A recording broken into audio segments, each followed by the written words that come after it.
Langit o amang Diyos na pinamakapangyarihan sa lahat, sa ngalan po Panginoon ng iyong nagtiteto sa pagsunubay ng banal na Espiritu na ngayon ay nasa kalagitnaan namin.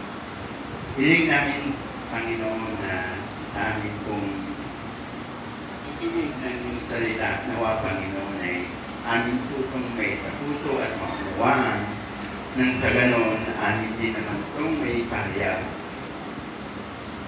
sa mga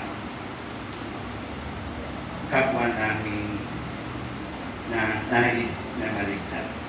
Salamat, Lord, in Jesus' mighty name. Amen. Lapakan nga po natin ang ating Panginoon. Hallelujah. So, ang ating pong pag-aaralan ngayon ay ang introduction lang ko ay kay Noah. Yung ark ni Noah. Alam niyo po, ang ark ni Noah, o kaya si Noah, sino po ang nakakaalam? Pag sinabi mong Noah, ano na yung unang papasok sa isipan? Baha. Yung isa, pero ang pinaka ano talaga, pag sinabi mong Noah, ay yung barko. Yung barko. Pag sinabi mong Ark of Noah, yun na yung kasi sabi niyo po, isa sa mga nagbibigay na talagang mayroong Diyos ay yung nakita nila yung barko ni Noah na natagpuan sa Ararat ba yung bukod na Ararat. Kaya maraming naniwala na talagang may Diyos dahil doon sa ginawa ni Noah. Alam niyo po ba na kung inyong babasahin sa Genesis chapter 6, si Noah po ang nagtaglay ng pinakamahirap na gawain na itinalaga ng Diyos sa mundo. Dinaig niya pa po si Jesus Christ. Hindi naman sa nagpapaligsahan sila, kundi kung ating titingnan si Noah at si Jesus Christ, mas matagal yung ginawang paghihirap ni Noah kaysa kay Jesus Christ. Kasi si Noah, gumawa siya ng daong. Gumawa siya ng barko, naaapat lang sila. Think of it. Tingnan nyo sabi ng Diyos kay Noah, Noah, gumawa ka ng daong. Sapagkat nakita ko ang tao ay luhang napakasama na. At magpapadala ako ng baha. Tama yung sinabi ni Lada. When you think of Noah, baha talaga din. Kasi yun yung baha na yun, siya yung lilikot sa tao. Pero, in Noah's time, sabi nga dito, God command Noah to make an ark. Dito po sa ating sinusulat kasi, the only human found raised in the eyes of the Lord in Genesis 6, verse 8 and 9. Sabi po dito, nalungkot ang Panginoon ng kanyang nilalang ang tao sa lupa at nalumbay ang kanyang puso. Verse 6, Genesis 6, kaya sinabi lang po, lilipulin ko ang tao na aking nilalang sa ibabaw ng lupa. Ang tao, una yung tao, yung mga hayop, ang mga gumagapang, at mga ibon sa ipapawid sapagkat ako'y nalulungkot na nilalang ko sila. Kung ating kong iisipin ito, lahat ng create ng Lord na may buhay, nagsimula sa tao, hanggang sa mga halaman, sa mga gumagapang, lilipulin niya na. Mawawala na yun. Kung baga sa talagang wala lang buhay na matitir. Pero yung earth nandun pa rin. Hindi naman niya sinabang aircraft. Pero lahat, lilipulin niya na. Tingnan mo natin ha. Kung ginawa yun ng Diyos, nalilipulin lahat, ba kaya tayo? Wala na. Diba? Kasi habang pinag-aaralan ko to, napakahalaga pala ng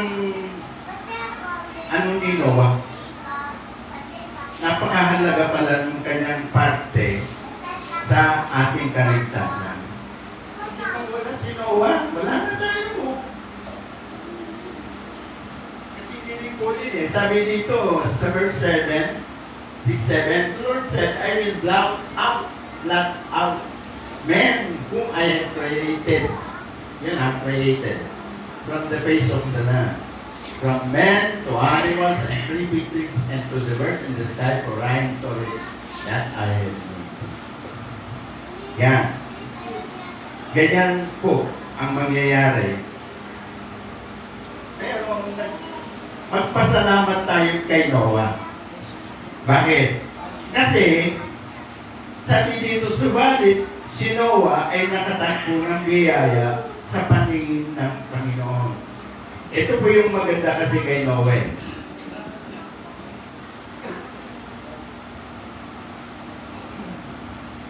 Si Noah kasi, isa sa mga katangian ni Noah, siya ay lumalakad. Lumalakad siya, nakasama niya ang Diyos. Tuwing lumalakad si Noah, sa kanyang isipan, kasama niya ang Diyos. Kayo po ba, pag kayo ay lumalakad, nag-iisa kayo, iniisip niyo ba na kasama niyo ang Diyos? Hindi, may pupuntahan kayo. Iniisip mo ba na ang Diyos ay kasama mo? O iniisip mo, ikaw lang mag-isa o kaya yung pupuntahan mo? Si Noah kasi ganun ang kanyang pananaw sa kanyang buhay. Nasa tuwing ano man ang ginagawa niya, lagi niyang kasama ang Diyos. Yun ang nasa isipan niya. Kaya, bagamat napakasama na ng buong paligid niya, na-accept si Noah doon sa katangian na yun. Dahil ang kanyang isipan, lagi niyang kasama ang Diyos sa kanyang pamumuhay. Napakaganda po kasi yung ang bawat isa sa atin, sa tuwing may ginagawa tayo, kaya pag-isip pa lang sa umaga, nasasabihin natin, thank you Lord kasi kasama kita ngayon. Tinapat mo bayan mo. Ganun po ang buhay ni Noah. Kung bakit si Noah ay pinili ng Diyos upang gumawa ng arko. Sabi niya, hindi ko nalilipulin ang tao dahil nakita ko siya. At dahil dito, yung generation ni Noah ang siyang magiging sunod na bansa. Kasi ang Diyos, yung Diyos natin, papag-aaralan natin ang Biblia. He cared for the human. Talagang tayo yung talagang number 1 na kinikare ng Diyos. Gusto ng Diyos na sa planetang Earth ay manatili ang tao. Kasi sa ating titingnan ang Genesis 1:20, sabi po rito, sinabi ng Diyos, dalangin natin ang tao sa ating larawan, ayon sa ating wangis, at magkaroon sila ng pamamahala. Yan. Ito po kasi ang talagang layunin ng Diyos sa atin eh. Let us make man our image according to our likeness. And let them rule over the peace. Yun po yung rule. Yung pamamahala. Yan po ang gusto gusto ng Diyos sa tao na magkaroon tayo ng pamamahala sa earth. Ang naging problema, kaso nga, nawalay tayo dahil doon nagkatala si Eva at Adan. Nung nagkatala sila Eva at Adan, nawala yung tunay na ipinagkaloob ng Diyos sa atin upang mamahala. At ang nakitaan lang ng Diyos na mayroong ganyang kalikasan, walang iba kundi si Noah noong araw na yun. Sa Genesis 6, sabi po dito sa Genesis 6,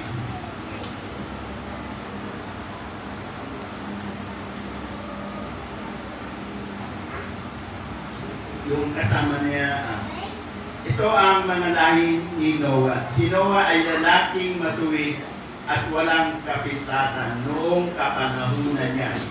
Genesis 6:9. Yan, 6:9. Noah walked with God. Yung po yung pinakamahalaga dyan eh. Noah walked with God. Pag yan ang naging pinangahawakan ng bawat mananampalataya na sa bawat pagkilos natin dito sa ibabaw ng mundo na lagi nasa isipan natin ang Diyos sa ating mga ng ating ginagawa. Sigurado, ang Diyos na ating nakagad sa iyo. Ito yung aking naman. Yan ang agad ang sinasabi mo. Kasi pinapriority mo siya. Bilang siya yung iyong. So God want to restore the generation of Noah by building the earth.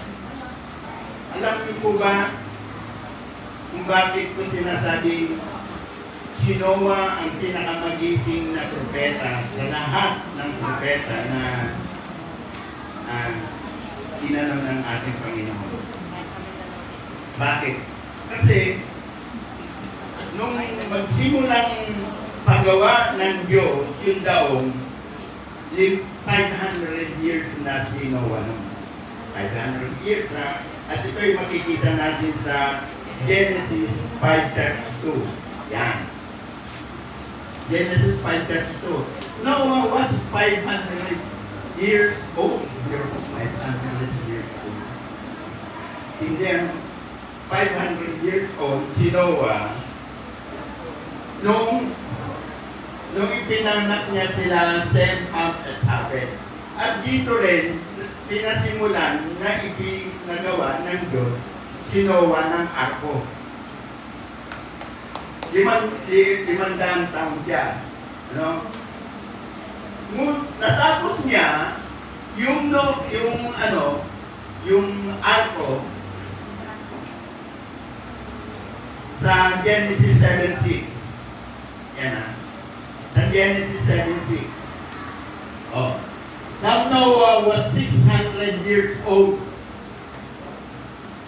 You know, 100 years na ginagawa ni Noah yung arko. Pero isang daang taon, tayo tumatagal lang yung edad na natin ngayon. Pag nakarating ka na ng 95 years old, katulad yung nanay ko, wow, tumatingin sila sa nanay. Ano nga, 95 na yung nanay ko. Galing naman. Pero ito, 100 taong ginagawa ni Noah yung arko. Isipin nyo. Isipin natin kung sino yung pinakamahirap. Si Daniel, ano yung ginawa ng ni Daniel? Hindi lang siya lungod eh. Inanong siya sa ano. Masyado na nating itinataas si Daniel. Dahil hindi siya kinain ng leon, hindi siya namatay. Yung mga Israel. Pero itong si Noah, hindi tumigil sa paggagawa niya ng takbo. Bakit? Bakit inabot ng 100 taon? Alam niyo po ba kung gano'ng kahaba, kaluwang, at kataas? Dito pa mababasa po natin, sabi po sa Genesis 6, verse 14, yan. Papakita ko po sa inyo, para makita po natin. Make for yourself an ark of copper wood. Ito po copper wood na to, mga troso po ito. Troso. Yung matutuwid na kahoy po ito, matutuwid na kahoy, pero malalaking kahoy. Yan na, troso. You shall make the ark with brooms and shall cover it inside and out with wings. Sabi niya. Sa 15, gagawin mo ito sa ganitong paraan. Ang haba ng sasakyan ay 300 siko. Ito na po, papakita ko sa inyo. Ang luwag ay 50 siko at ang taas ay 30 siko. Alam niyo po kung inyong pagbabasihan niyang gagawin ni Noah? At remember, 4 lang silang gagawa. Yung 3 anak niya at pangungunahan ni Noah. Yung taas po nito, 510 feet. Yung isang palapag ng building, yung isang palapag ng building is pinakamataas na po yung 12 feet. Isang palapag po yung first floor, 12 feet. Second floor, 24 feet. Third floor, 36 feet. Ito po, 510 feet. Pero yung taas nun. Diba? Kaya kung itutuloy mo, yung isa sa mga pinakamataas na building dito sa Metro Manila, doblehin po kayo. Ganun kataas. Tapos yung wide niya is 85 wide, 85 feet wide. Ang luwang, 85 feet yung wide niya, ay yung long pala is 510 feet. Ang luwang, ay yung haba. Sorry yung haba, 510 feet. So ilan yun? Ilang isang hektarya na may yun? 510 feet eh. Ang haba. Kasi ano yan, 3 feet, 390 centimeter. Ang 1 feet kasi 30 cm, sa 3 feet, 90 cm. Ano nga haba talaga? Mahaba talaga. Mahaba talaga. Yung height niya pala is 51 feet. 51 feet. Kaya maraming nagtatanong dito eh. Kasi sabi ng Diyos, ipasok mo ang bawat hayop na may buhay, dalawa-dalawa. Kaya nagkasya nga yun eh. Yung lahat ng hayop, elefante, giraffe, Pera lang ito, ang hindi lang sinabi dito ng Diyos ay yung mga isda. Kasi baha. Diba? Wala siyang sinabi mo, magpasok ka ng balyena. Hindi niya sinabi. Kasi, ang manglilipon sa mundo natin ay baha, tubig. Kaya libre yung mga isda rito. Yung mga hayop lang, kaya dalawang unggoy, pati yung meron pa sa biruan nila yung langgam. Pumasok din yung dalawang langgam, mag-asawa lang talaga. Ganyan. So, napakahaba. Yung paggawa ng arko.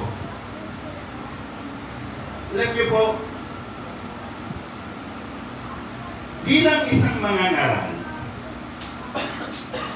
dapat ini-emphasize ito eh, kung paano ginawa yung arko. May narinig na ba kayong ipinangaral kung paano ginawa yung arko? Sa pagpito.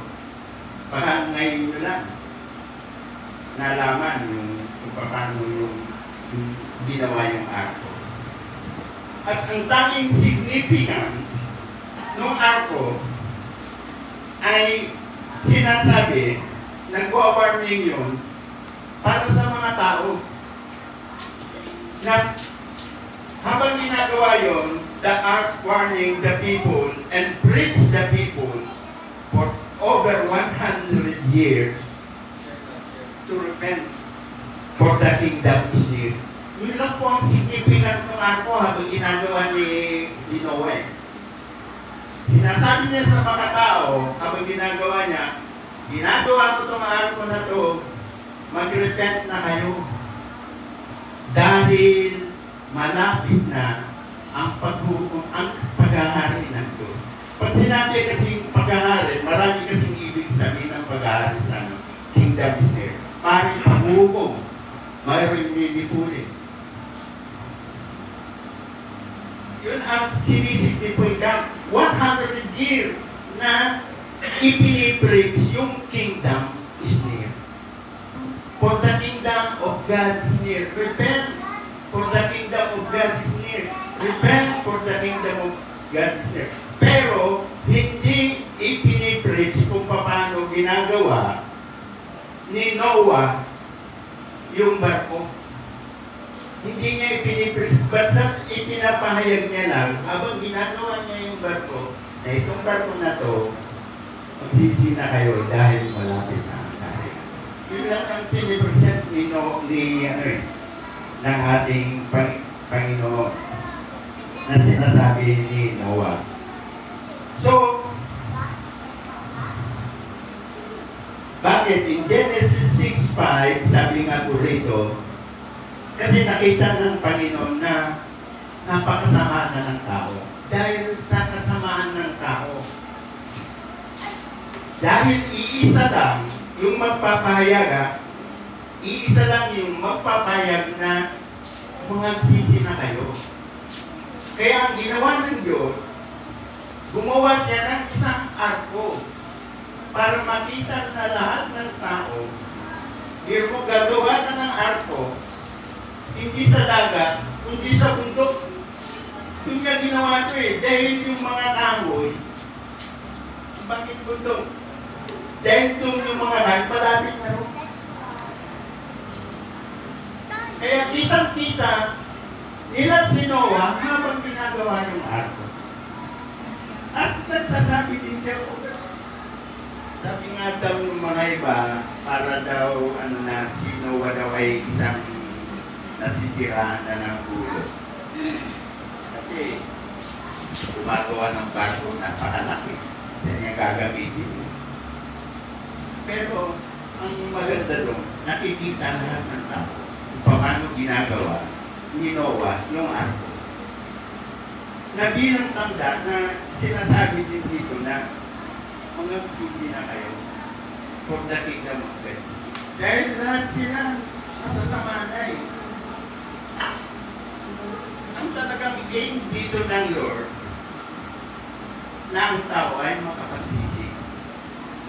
Gusto niya magsisi lang kayo at mangbalik dahil sa kanya. Makikita po natin dito pagdating natin sa uli. Di isa man na nakakita na represent yung art na yun, di isa man sa kanila walang nanampalataya. Nagdarating. Naalala niyo ba yung kay Abraham? Sabi na darating yung magpapadala kay Lot, magpapadala ng apoy na may asopre. Nagtawaran si Abraham at saka yung Panginoon Noon, kung meron ka po bang nakitang 40 na nananampalataya sa'yo, itutuloy mo pa bang susunugin ang Sodom at Gomorrah? Sige. Hindi mo itutuloy, sabi ng Diyos. Alam ni naramdaman ni Abraham, sabi nga, wala yatang 40. Sige, tumawad pa ulit. Sabi niya, kung merong 30, sabi ng Diyos, sige, hindi ko itutuloy. Naramdaman ulit ni Abraham, wala pa rin 30 na nananampalatay. Hindi nakaulit, sabi niya, Panginoon, kung merong 10,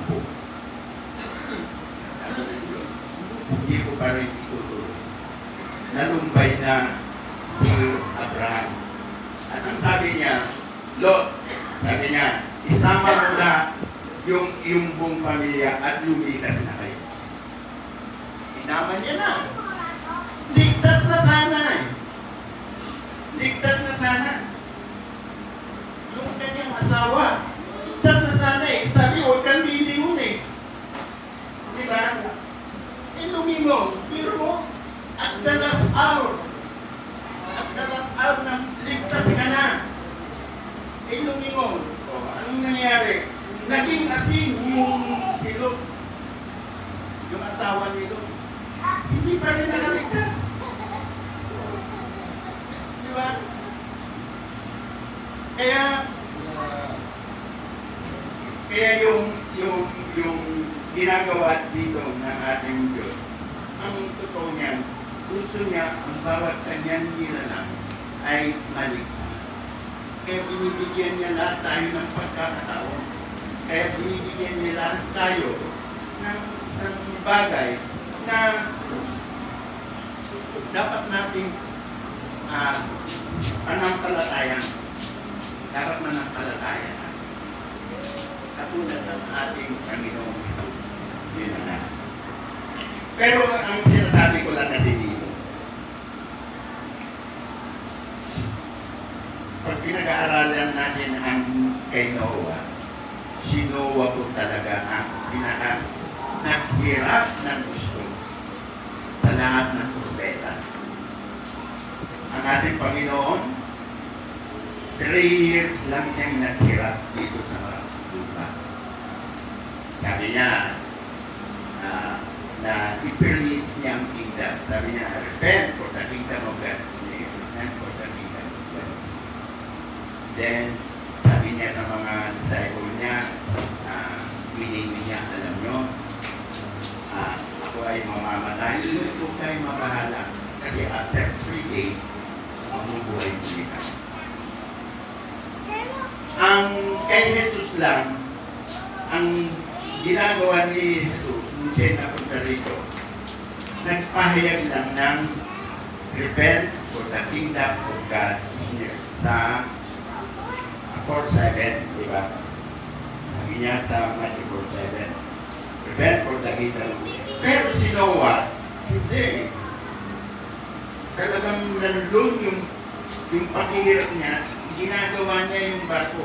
Hanggang sa ito ay nakumpleto na. Sabi niya nga doon sa verse 7, at sinabi ng Panginoon kay Noah sa chapter 7. At sinabi ng Panginoon kay Noah, ikaw at ang iyong buong sambayan ay sumakay sa daong sapagkat nakita kong ikaw lamang ang matuwid sa harap ko sa lahing ito. Kita mo po yun? Then the Lord said, Noah, papasakayin na niya guys. Kasi for 100 years na ipinapahayag ni Noah, repent for the kingdom of God is near. Niisa man sa kanila,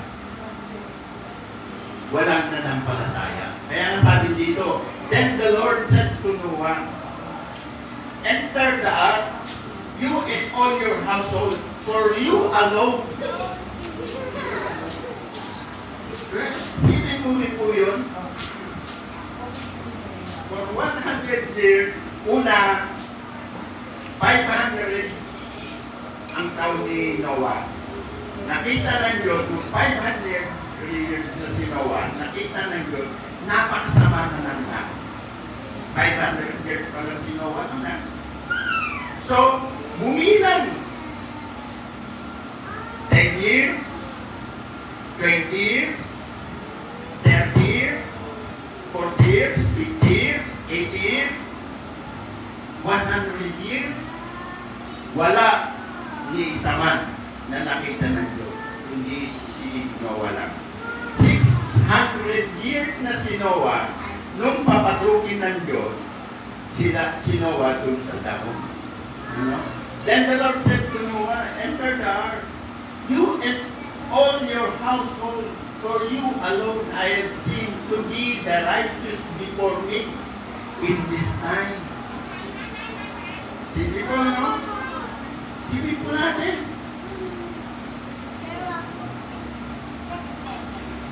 Kumuha ka ng tekniko sa bawat malinis na hayop. Ito na po, lalaki at babae, dalawang hayop. Kumuha ka rin ng pagkaraan ng 7 araw, magpapaulan ako sa ibabaw ng lupa ng 4 na po.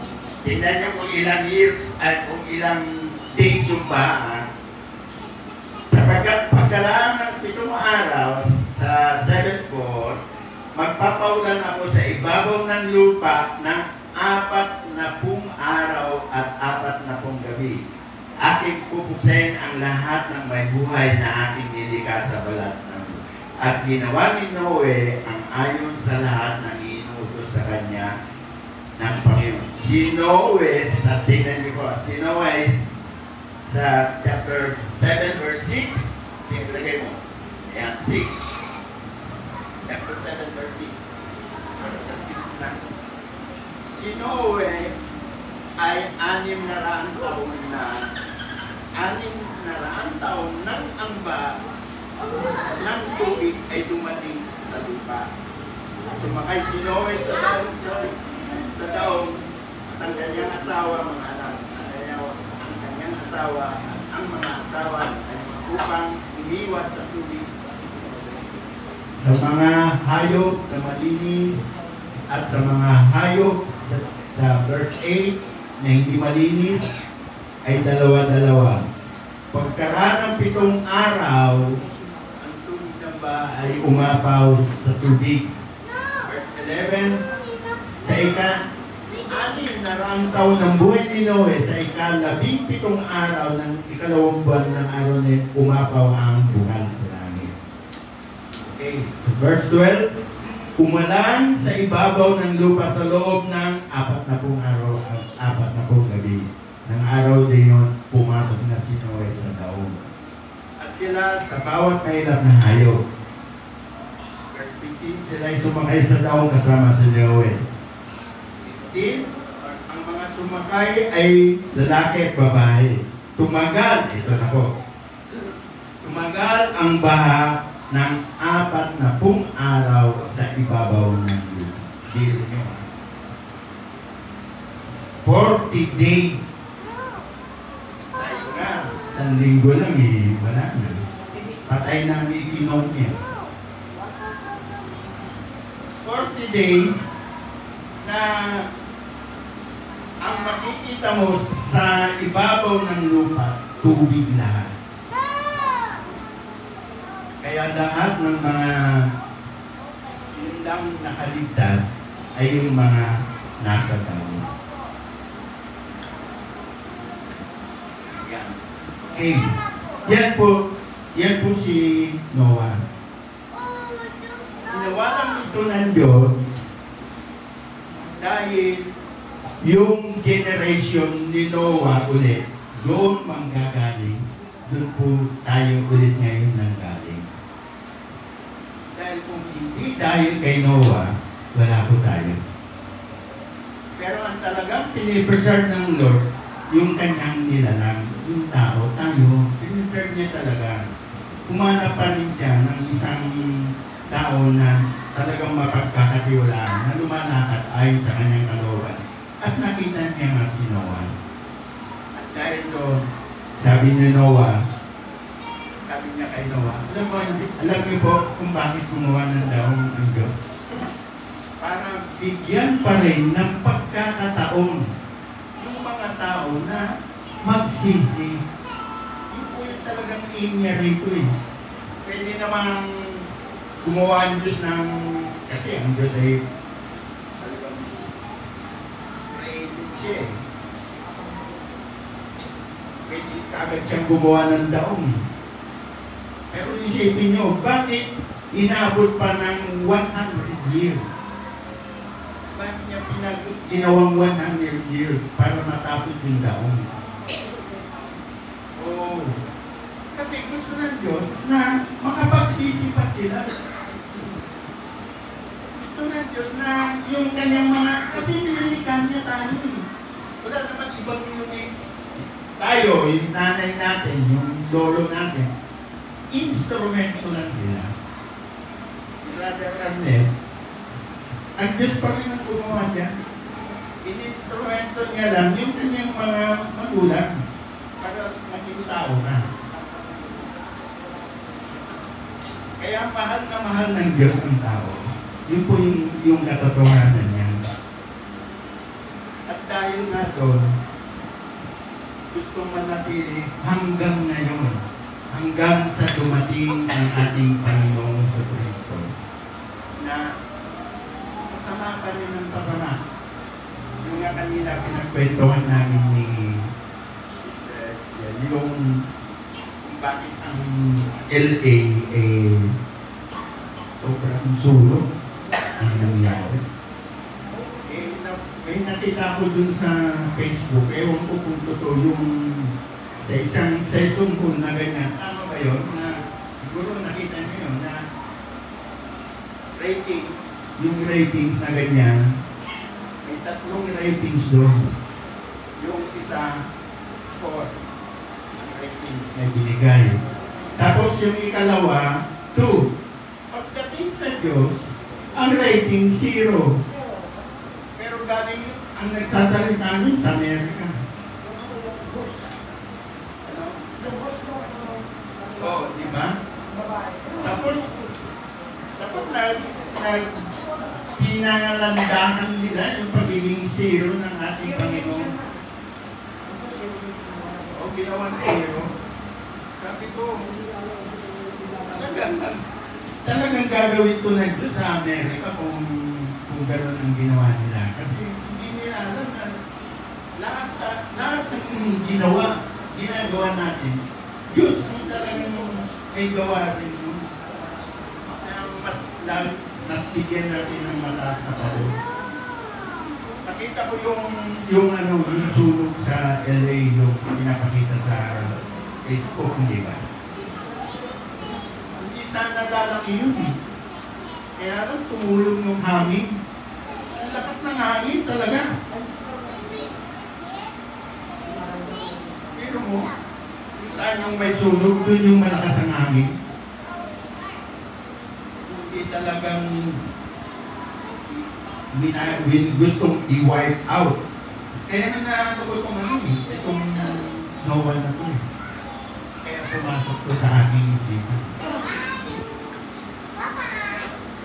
Kung bakit wina-wipe out ng Lord ang isang bansa o isang bayan dahil nga doon sa kasamaan na nangyayari. Kaya nga sabi ko dito, napapanahon na talaga na ipangalit ni Noah. Kasi gusto mong maintindihan ninyo yung pagitan ng yung ilang year na naghintay ang ating Panginoon. Hinihintay ng Panginoon na magkaroon ng pagsisisi. Pero ang hinihintay niya is 100 years. Ganun ka, ang ating Panginoon, ganun siya, kayo niya, ang magandang yung nakakapaghintay.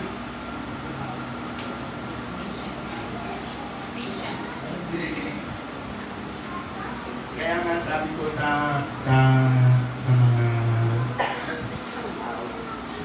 sarili na lang sa sarili ko. Kailangan kong sa bawat lakad ko, kailangan kong kasama ang Diyos.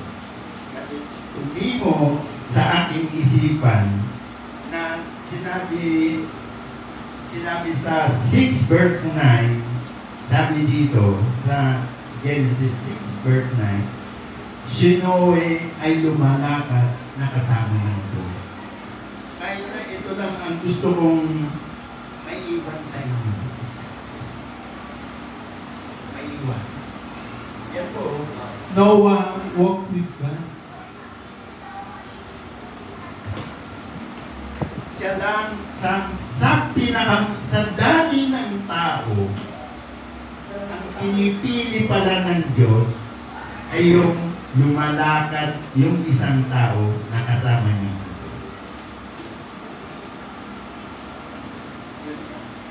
Kaya sabi ko, Lord,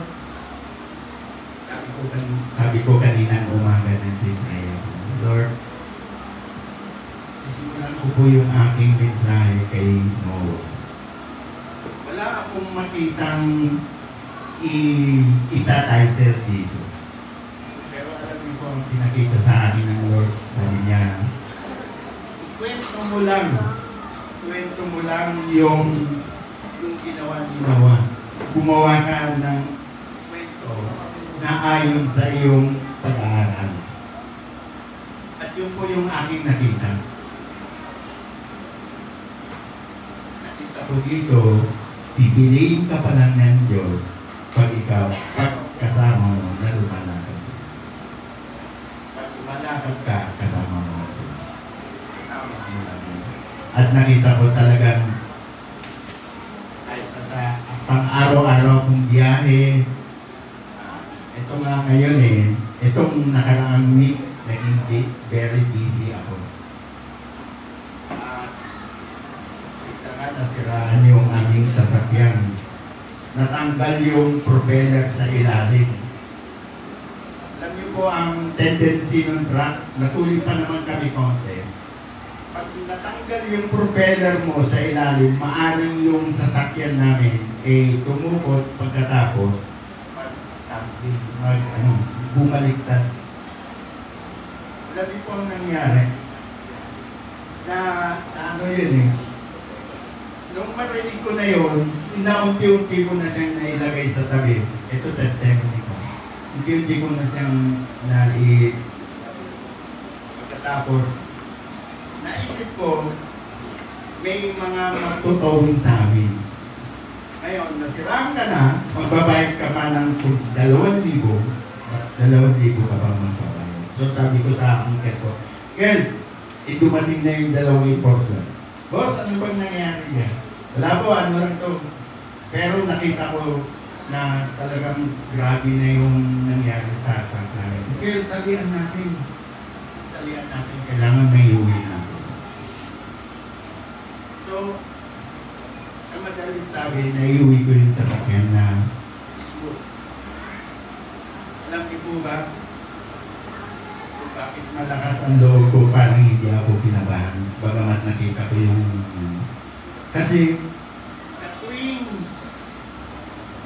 magbibiyahe ako, hindi ko naaalis sa aking routine ng aking pagbigay. Ang lagi akong nananalangin. Totoo po yung sa umaga, naroon na po yung panalangin ko. At nakita ko yung pangyayari na yun. Kung wala ako sa Panginoon, ano na lang kaya ang aking yung magiging katulong? Yung tuwing ko, wala naman siyang alam. Pero, dahil sa hindi, kasi kasama ko ang Diyos. Yun lang sa akin. Kaya pagdating ko sa bahay, sabi ko sa asawa ko, yung sasakyan natin nandun na sa SM kasi hapon kami ng kinabukasan. Sabi ko, nandun na sa SM yung sasakyan natin, pero sira. Ito na lang gagawin. Hindi ako nag-yesa. So, sabi ko, praise God. Lord, salamat. Sabi ko ganyan. Yung panalangin ko na ma-accomplish ko lahat yung aking gagawin sa araw na ito, na-accomplish ko po lahat. Dahil dun sa panalangin. So, go back to Noah. Ito po. Yung disenyo, sabi ko, yung disenyo, napakahirap po talaga yung sa inyo na ipinagawa sa kanya ng Panginoon. Ang talaga lang pong message ng art ay sinasabi doon, repent for the kingdom of God is near. Bakit ko po yung sinasabi? Kasi nung dumating ang ating Panginoon Jesus dito sa lupa, dito sa earth, wala din siyang ibang minensahe, hindi repent for the kingdom of God is near. Tingnan po natin dito sa Matthew 10:7.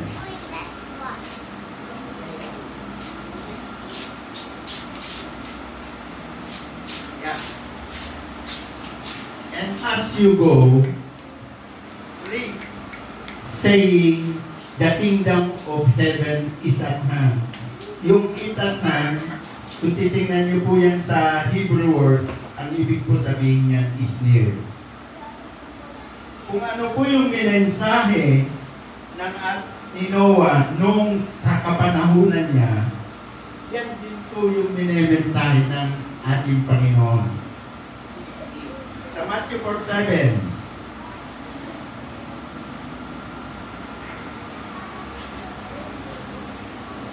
verse 17. Matthew 4:17. Yan. Nung dumating na dito ang ating Panginoon at meron na siyang pagkakataon na mag-preach, sabi niya, from that time, Jesus began to preach and say, repent, for the kingdom of heaven is at hand. Is at hand, is near, present. Present tense ang ibig niya pong ipahayag ng Panginoon. Gamit ko ang ating Panginoon, sabi niya. So, sa Matthew 6:33, yan. Yan. But seek first His kingdom and His righteousness, and all these things will be added unto you. Kaya ang dapat priority natin, seek ye first the kingdom of God. Pag sinabi pong seek ye first the kingdom of God, wag po nating i-priority pag tayo po ay nangangaral, wag po nating i-priority. Ito po yung kung na ipangaral mo ang Calvary, hindi po yung priority sa ating Panginoon. Na ipangaral mo yung ano ba yung mga teaching na karamihan na ipinapangaral natin.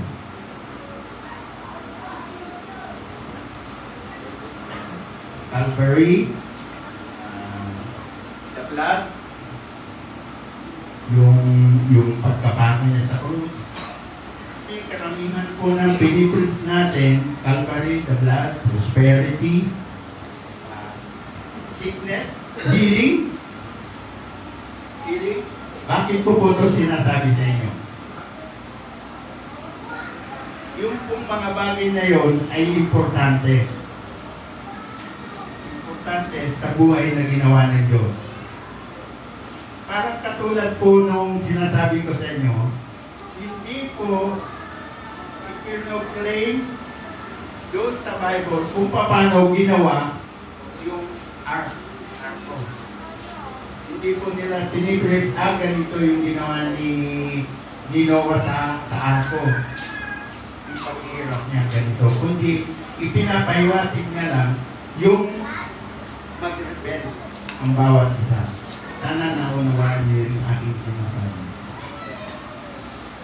The kingdom of God is supposed to be to touch every part of our life. Dapat yun ang mangyari. Kaya nga po sa Matthew 10:7, sabi niya, Matthew 10:7, and as you go, preach saying, the kingdom of heaven is at hand. Wala po tayong dapat na i-focus sa ating mga sarili, kundi yung kingdom of heaven. Bakit po? kingdom of heaven, pag titingnan natin yung prayer, kaya ko po pinopokus sa inyo yung mga isipan yung kingdom of God and kingdom of heaven. Sabi po sa prayer ng ating Panginoon, ganito kayo manalangin. Sa Matthew 6, ano ba yan? Matthew 6,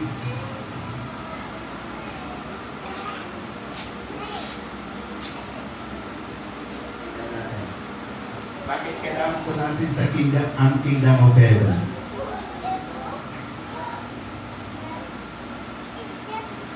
Matthew 6,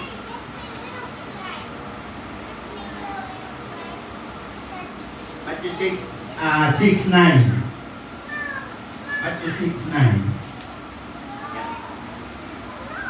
Pray then in this way, Our Father, who is in heaven, hallowed be your name. 10. Number 10. 6:10. Your kingdom come, your will be done on earth as it is in heaven. Doon lang tayo sa 10. Your kingdom come, yan po your will be done on earth as it is in heaven. Lahat po ng miracle na ating ginagawa, lahat po ng ating mga pagsusumamo, lahat po yan ay nanggagaling po sa kaharian ng Diyos, na ipinapaubayan ng Diyos para sa atin. Kaya ang number one na lagi natin sa isip, yung kaharian ng Diyos. Hindi naman yung miracle ay nanggagaling sa Calvary. Hindi naman yung miracle ay nanggagaling sa blood. Hindi naman yung miracle ay nanggagaling sa yung mga prosperity. Lahat po ng bagay, kaya nga sabi niya your will be done on earth. Your kingdom come. Ang iyong kaharian ay sumaamin at mangyari sa amin. Nakuha niyo po ba? Kaya po walang ibang ipinipreach ang ating Panginoon kundi yung kanyang kaharian.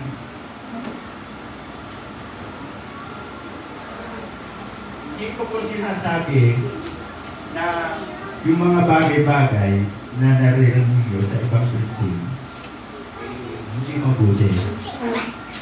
Pero, hindi po yan ang priority ng ating Panginoon Jesus. Ang priority ng ating Panginoon Jesus, walang iba. Hindi yung kingdom. Iwala po kayo sa sinasabi ng ating Panginoon Jesus. Seek ye first the kingdom of God. Anong isisik mo? Seek ye first. Tapos sabi niya, ask you go. Kung ikaw ay hahayo at mangangaral ng ating salita, ito ang ipangaral mo. Sabi niya sa verse 24, 24:14. 24:14 na Matthew 24:14. This gospel, ito po sabi niya, this gospel of the kingdom. Hindi niya po this gospel of the Calvary, this gospel of the blood, this gospel of whatsoever you think. Hindi po yun. Sabi niya, itong gospel ng kingdom shall be preached. Pag-isip po yung mga nangangaral. Hindi ko po kayo nangangaral. Sabi nga, pag kayo yung mangangaral, ang ipangaral nyo ay yung kingdom. It shall be preached into the whole world as a testimony to all the nations. Pag yan kasi ay kaya nga ang tagal eh. Kaya bakit ko sinasabi sa inyo, 100 years from Noah, si Noah, 100 years. Tapos dumating yung ano. Kasi ang hinihintay ng Panginoon para magkaroon na ng bagong langit at bagong lupa, pag naipangaral na ang kingdom. Tingnan niyo po. And then the end will come.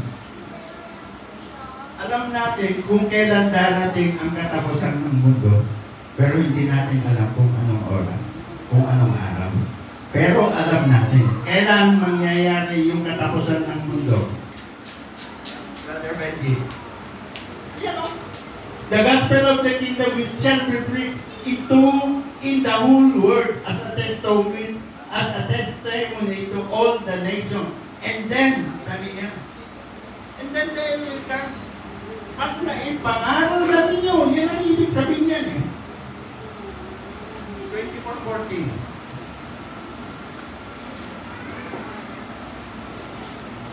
Sabi niya, sa Tagalog basahin ko, 24:14.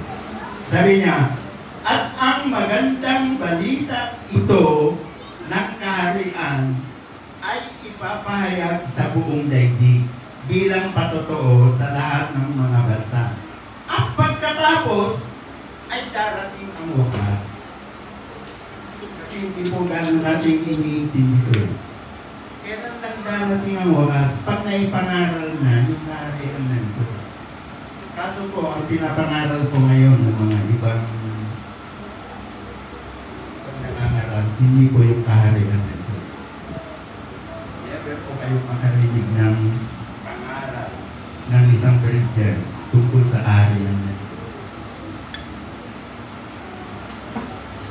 Kasi lahat po ng circumstances, yung mga baha, yung fire na yan, lahat ng mga bagay na yan, kaya nating sukuin pag tayo po ay naniniwala sa Diyos. Dahil ang Diyos mismo din ang pwedeng magpatigil ng mga bagay na yan. Lahat yan ang gagaling sa kaharian. Lahat po yan. Lahat ng circumstances, lahat ng miracle, galing po lahat yan sa kaharian ng Diyos. Kaya nga yung prayer na, kaya nga sabi ng ating Panginoon, ganito kayo manalangin. Kung alam niyo po yung ibig sabihin ng panalangin kung bakit iginigit ng ating Panginoon, let your kingdom come. Saan? Saan nagagaling? Saan po galing? Sa kaharian. Sa kaharian ng Diyos. Kaya nga po sabi dito, at ang magandang balitang ito, ito. Meron po ba siyang inipatay? Kung ano yung iba pang mong itipre? Wala po. At ang magandang balitang ito ng kaharian.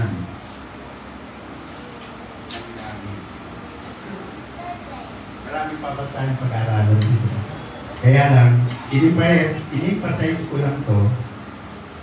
Kasi yung kay Noah, ang inipatay doon yung arko ni Noah is repent for the kingdom of God is near. Pagdating kay Jesus, ganun din sa Matthew 4:17. Sabi niya sa Matthew 4:17, yung mga for that time, Jesus began to preach nang magsimula siyang mangaral. Wala rin siyang sinasabi kundi repent for the kingdom of heaven is near. Kaya po napakahalaga nung kaharian na dapat natin matutulog. Pag-aralan po natin ang kingdom of God. Magbibigay po ako ng isang pag-aaral kung paano niyo po maintindihan ang kaharian ng Diyos. Ito po yung iiwanan ko sa inyo. Itong chapter na to ay na pag-aralan niyo. Pag-aralan niyo po sa bahay. Isa pong pag-aaral to para sa inyo. Ibibigay ko po sa inyo. Ang chapter na to ay it's all about the kingdom of God. Ang Matthew chapter 13. Pag binasa nyo ang Matthew chapter 13, ito rin po ay mababasa nyo sa Marcos 4:19, 13:20. Sa Lucas po, mababasa nyo rin po ito sa Lucas 8:4-8. Pero dito po tayo sa Matthew. Ba't ko po inaano sa inyo si Matthew? Si Matthew lang po, nakasama niya si Jesus. Mismong si Matthew, kasama ni Jesus. Kung kaya naisulat ng gusto ito ni Matthew. Kaya mas gusto ko kay Matthew eh. Bagamat si Lucas, ano na lang kay Lucas eh, si Lucas, pinagbasihan niya yung kanyang libro, yung kanyang panunulat, doon kay Matthew at kay Mark. Doon siya nagbase. Kung kaya naisulat niya yung Lucas. Pinagbasihan ang kanyang pagsulat ay kung doon sa sulat nitong si Matthew at saka ni Marcos. Kaya po dito sa Matthew chapter 13, yung buong chapter nito kahit hanggang 30 lang. From verse 1 to 30, pag ito naunawaan mo to, masasabi mo sa iyong sarili, naunawaan ko na ang kaharian. Pero mas hindi mo pinag-aaralan itong Matthew 13, hindi mo maunawaan ang kaharian ng Diyos kung bakit ipinagdidiitan ng ating Panginoong Jesus ang kanyang kaharian. Lahat ng hinihiling natin sa ating Diyos ang kakalis na lahat sa heaven sa kanyang kaharian. Wala po yung ibang pinanggagalingan, hindi ang kanyang kaharian. Kaya nga po laging sinasabi naman, seek ye first the kingdom of God. Dahil doon lahat ng kagaling yung inyong hinihiling. Hindi nanggagaling kay Brother Robert, hindi nanggagaling sa inyong pastor. Kaya pag humiling kayo sa Diyos ayon sa kanyang kalooban. Amen? Palapakan po natin ang ating Panginoon. Tayo pong lahat ay nanalangin. Salamat nga po Lord sa umagang ito. Nawa Panginoon. Yung tungkol kay Noah, tunay po na nakita namin kung paano naghintay ang Panginoon upang ang mga tao na mukhang naging masama na ay makapag-isip sa harapan ng ating Panginoon. Lord, nakita ko rin kung paano mo pinapahalagahan ang iyong mga nilalang. Salamat Panginoon at naroon pa rin ang pag-ibig mo sa bawat kasalanan. Tunay po na ikaw yung aming Diyos, siyang nilalang ng lahat ng bagay at siyang kumakalingan sa lahat ng bagay na kanyang nilalang. In Jesus' mighty name, Amen.